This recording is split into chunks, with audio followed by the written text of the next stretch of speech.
Hello, this is Meta Gonzalez presenting for Professor Sundstrom's Week 6 discussion board. The issue that I am addressing is college affordability in the United States. This is the agenda of everything that I'm going to be addressing in this presentation. First off, I'm going to address the issue, 3 solutions, and answering the questions: how would the bicameral Congress system impact the passage of the law? How could congressional leadership and committees impact the process? Regarding congressional decisions, what influences may play a role that could impact the process? How is power separated between Congress and the president, and how could that impact the process? And presidential powers related to the issues, and how congressional delegation and governance impact the outcome. Alrighty, so to this issue are 3 subtopics, and the subtopics being a increase in tuition costs, student loan debt, and financial insecurity that are making college affordability more and more impossible for students and for their families to afford tuition. The reason I chose this topic was because obviously higher education is needed to have a good and respectable job. It is a key driver of economic mobility, and addressing this issue is essential for having a more equitable society. The 3 solutions that I came up with using the information from our book and the crash course videos of this week are: 1, legislation aimed at improving college affordability, and this could take various forms, including the introducing new funding models, grants, and/or subsidies for students.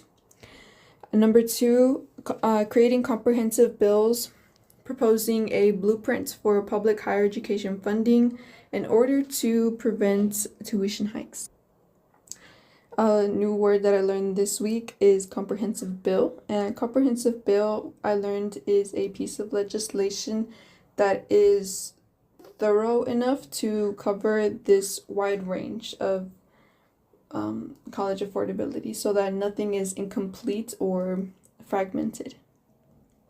And my 3rd solution being creating policies for transparent pricing and better financial literacy programs that can empower students to make informed decisions about their educational financing.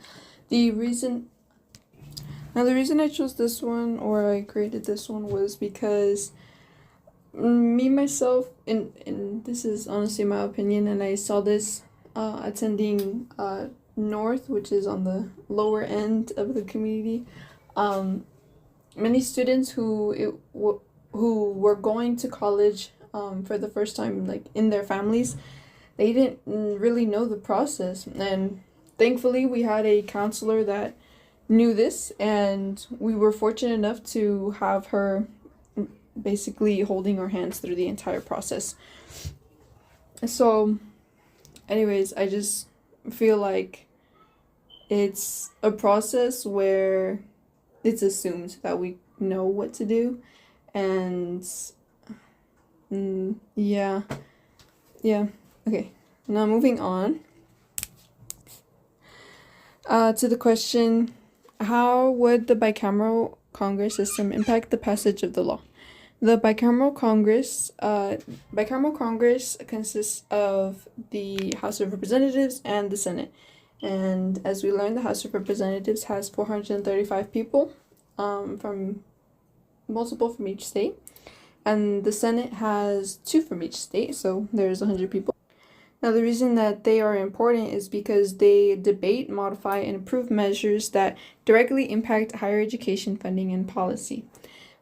And that's more so on the positive side. The negative side is that there are differences in their legislative processes that can affect how long a legislature takes to be passed or vetoed. So cooperation is much needed to pass an impactful reform as this one. And now moving on to the question of how could congressional leadership and committees impact the process? Well, they prioritize specific bills and strategize on different amendments and mobilize support among their members. Committees, specifically those focused on education, play a bigger and more impactful role in reviewing the proposed legislation by hearing testimonies and shaping the final provisions.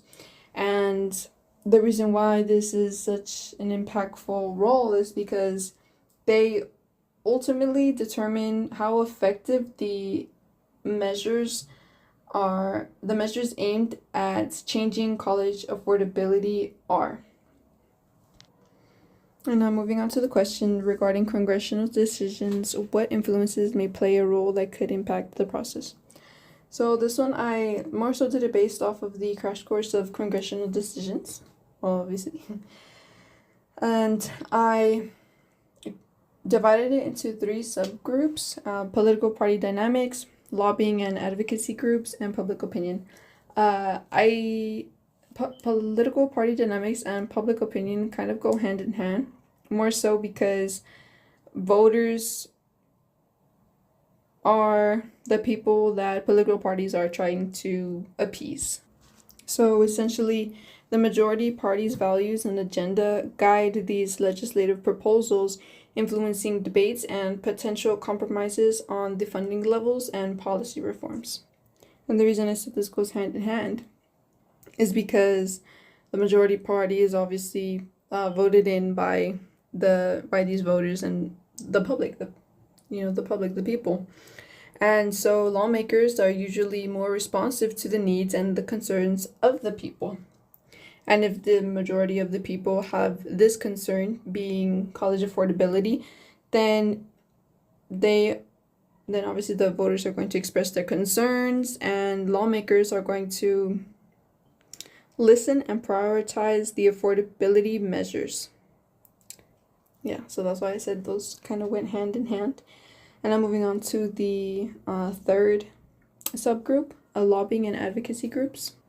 So the reason that they make such a big impact is because organizations that represent these students, educational institutions, and financial industry to answering the question, how is power separated between Congress and the president, and how could that impact the process?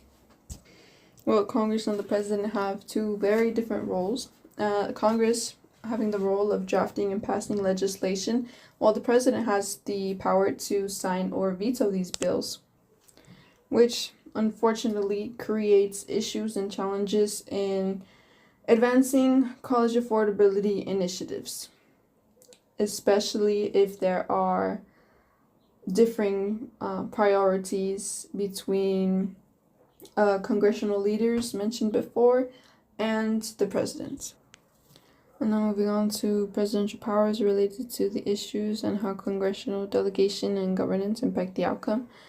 Oh boy, I put a lot of words, so I'll try to compact these. So basically, presidential powers lets the president implement policies that can alter funding frameworks or any type of funding, adjust federal student aid programs, and create initiatives aimed at reducing the financial burden on students.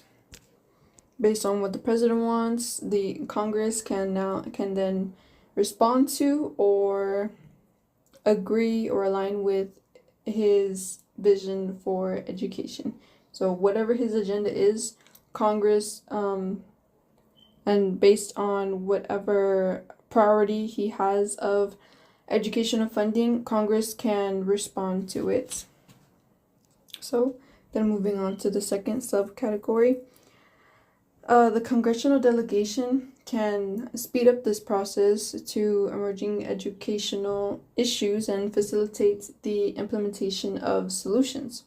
And this is all if the president deems it a priority. And I'm moving on to governance challenges.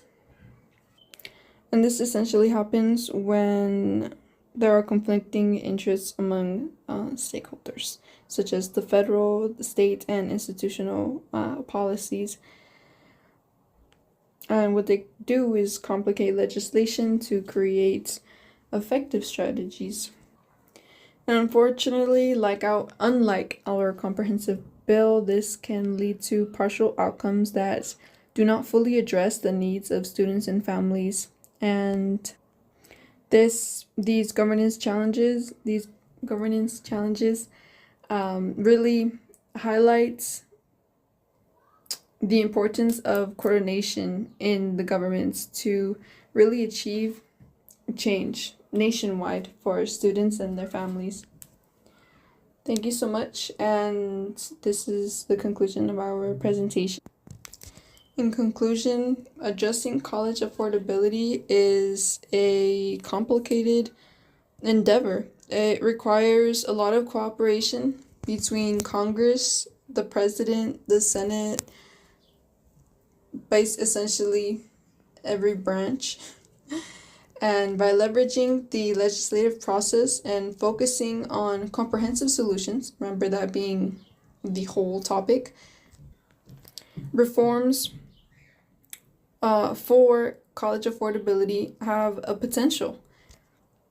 But obviously this can only be done if there is continued debate among the government to ensure that this proposed initiative or legislation is met effectively to meet the needs of both the students and their families and national priorities.